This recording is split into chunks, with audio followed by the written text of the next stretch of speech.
have a vision of Brazil, its culture, its beaches, its favelas.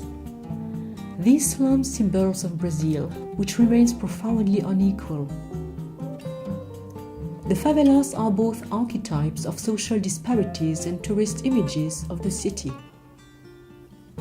Facing these injustices, Brazil is characterized by a strong social movement with grassroots organizations, NGOs, and other groups and entities which are very active. Not many things are constant from one country to another, except the desire for some to do everything to improve their living conditions. Who are these people and what do they do?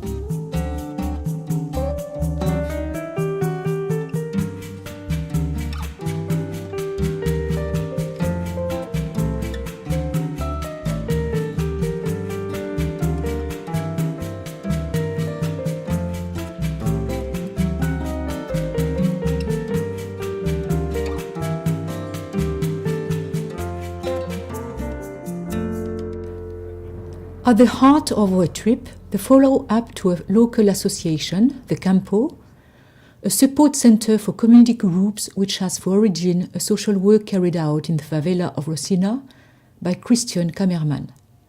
This Belgian economist and former Jesuit began working in Rosina, one of the largest favelas in South America, and remained there from 1978 to 1982 to be close to people and know about their daily lives. We decided to make a nutrirant, that is a community work. We work all together. It's community work to clean Rosina sewers. Practically all of the favela is a permanent structure. So today for me, honestly, it is not even a favela. A favela is still something a little pejorative. So this is a popular area, I would say. In order to continue the social work started in Rosina, Christian Kammerman founded the CAMPO 24 years ago. Then there was the integration of new groups from other favelas. The association Assessor means it supports grassroots communities. It is working in partnership with the community groups, which are the real actors of the projects. The CAMPO recognizes the potential of disadvantaged slum local residents and its usefulness in the service of the community. I was born and I grew up in the community of Rosina. As soon as I knew there was this work in the toy library, I wanted to participate. Work at the toy library now has a very important role in my life because it helped me to have a different look on children and games. It helped me to better understand the development of the child. Nurseries, play centers, or other small spaces dedicated to children are an opportunity for them to find some peace in their hectic lives. Visiting Rosina, Marta was able to tell us that on Mondays, almost all children were more tired than on other days. The agitations of the weekend and their surroundings make it difficult to rest. Nurseries are places cut off from their homes, and they represent a small haven of peace for these children. We decided to no longer work in Rosina because Rosina was already much more developed. We decided to work only in the periphery. It is the other side of the bay. São Gonçalo is currently the second largest city of Rio. The CAMPO only works in the favelas. Most communities of Rio de Janeiro already had the social work. São Gonçalo was geographically chosen because it is a region where there are not many proactive action works in the field of education from early childhood in the suburbs.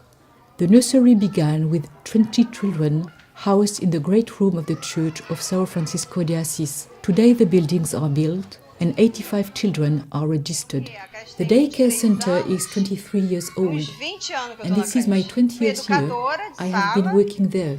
I worked as a teacher in the classroom, one kindergarten, the class of the youngest, and I remained there for a long time.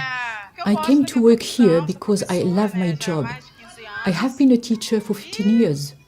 And I have well adapted. That's my job. My life is working with children. I love what I do. I spend a lot of time with them. They are great kids, you know.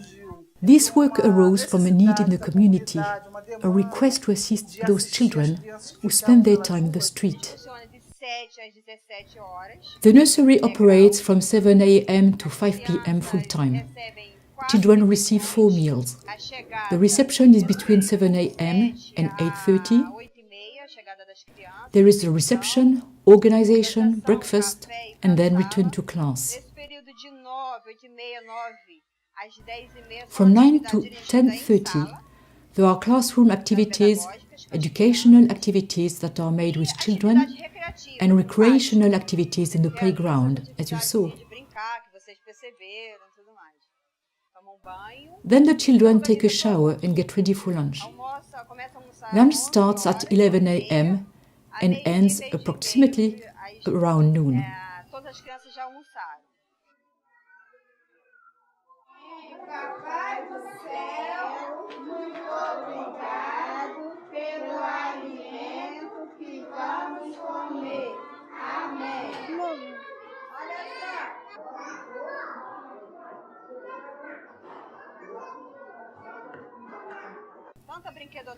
The Toy Library is a project that has developed because we believe in fun, we believe in childhood. It is believed that through games, children develop. But at that age, what did we ourselves do outside of school? We played. Play is fundamental. And then when I saw that in the first toy library of Rosina, children did not play, I found that it is something fundamental that they lacked. And sometimes, at that time, they did not even go to school, but they know how to play and play together, and they sometimes learn more by playing. Work at the toy library is very serious. At the same time that they play, children learn essential things for their future, because they will not live their lives in the toy library. They will do other activities in other locations. So here, the main thing is to pass on knowledge to children when they play. Children are ready for the future. They are very active children who love to play and interact with others. Here they offer a variety of activities, games. They are poor children who need a lot of toys. We play with recycled materials because sometimes there are not enough toys for all. We can play, revive the old values, such as children's songs, games made from knit cartons, recycled from activities with children. That's great, because children value what they have created, and they love it.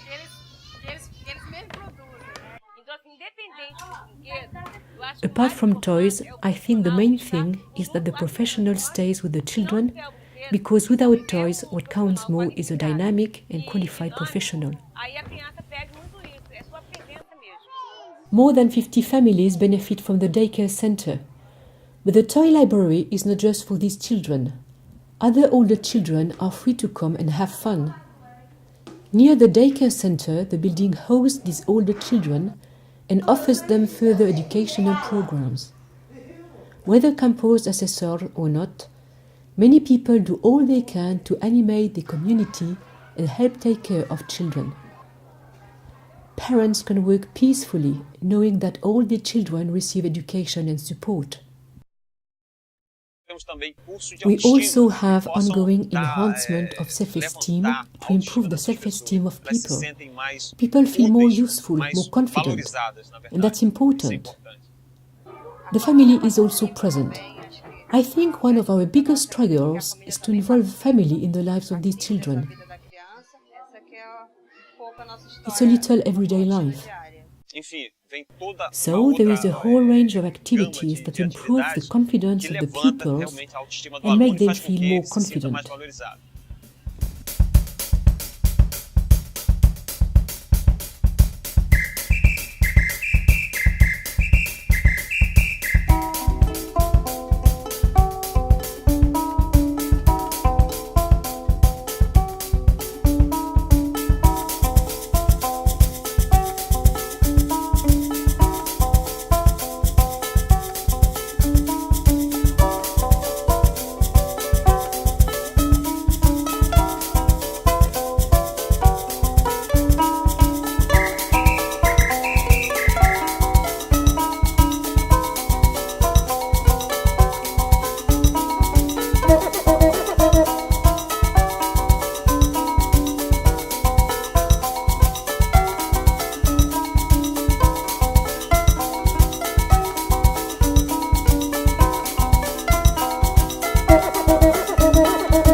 The community nursery survives thanks to multiple partners and a monthly assistance of the municipality.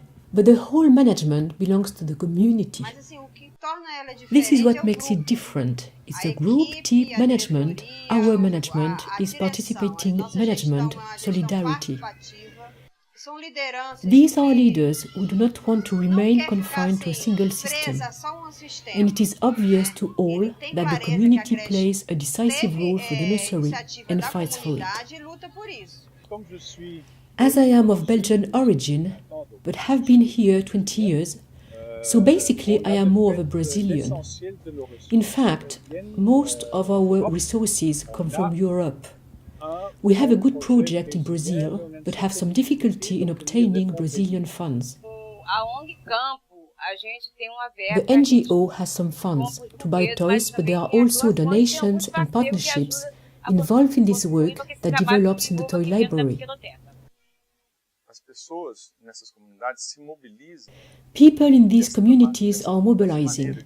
They work this way. They want to help others, and this is amazing. This is not a deliberate act. It's a paradigm of solidarity, volunteer work dedicated to the community.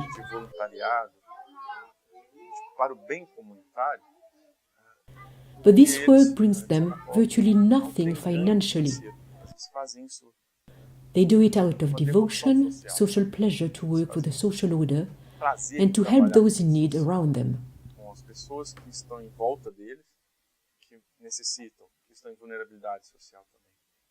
In this sense, it is in the forums and meetings that proposals are made in the field of public policy for early childhood education. This is what our work is about, here and outside.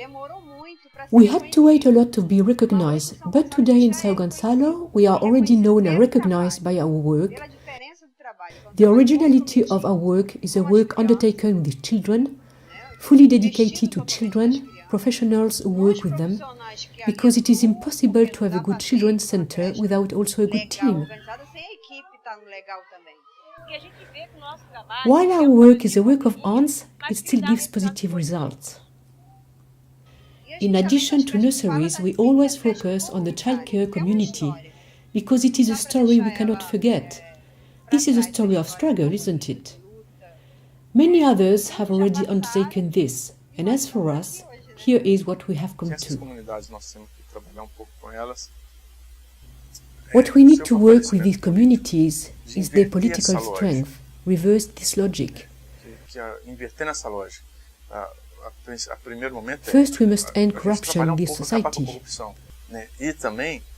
We must strengthen for all guarantees, law, health, the education of children and teens. We must fight for that.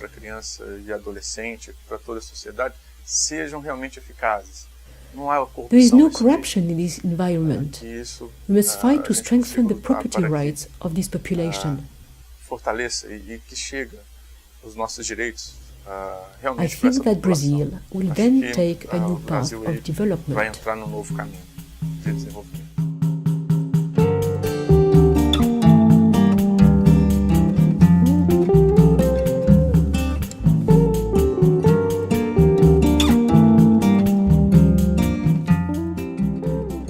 The words order and progress displayed on the national flag illustrate Brazilian certain ideals. But the gradual integration of neighborhoods in popular habitats goes on. The favelas challenge is immense in Brazil at a time when the cameras of the world will soon be focused on the country. The arrest of several traffickers and the cleaning of the Rocina shortly after our departure merely shift the program to the periphery, to other favelas.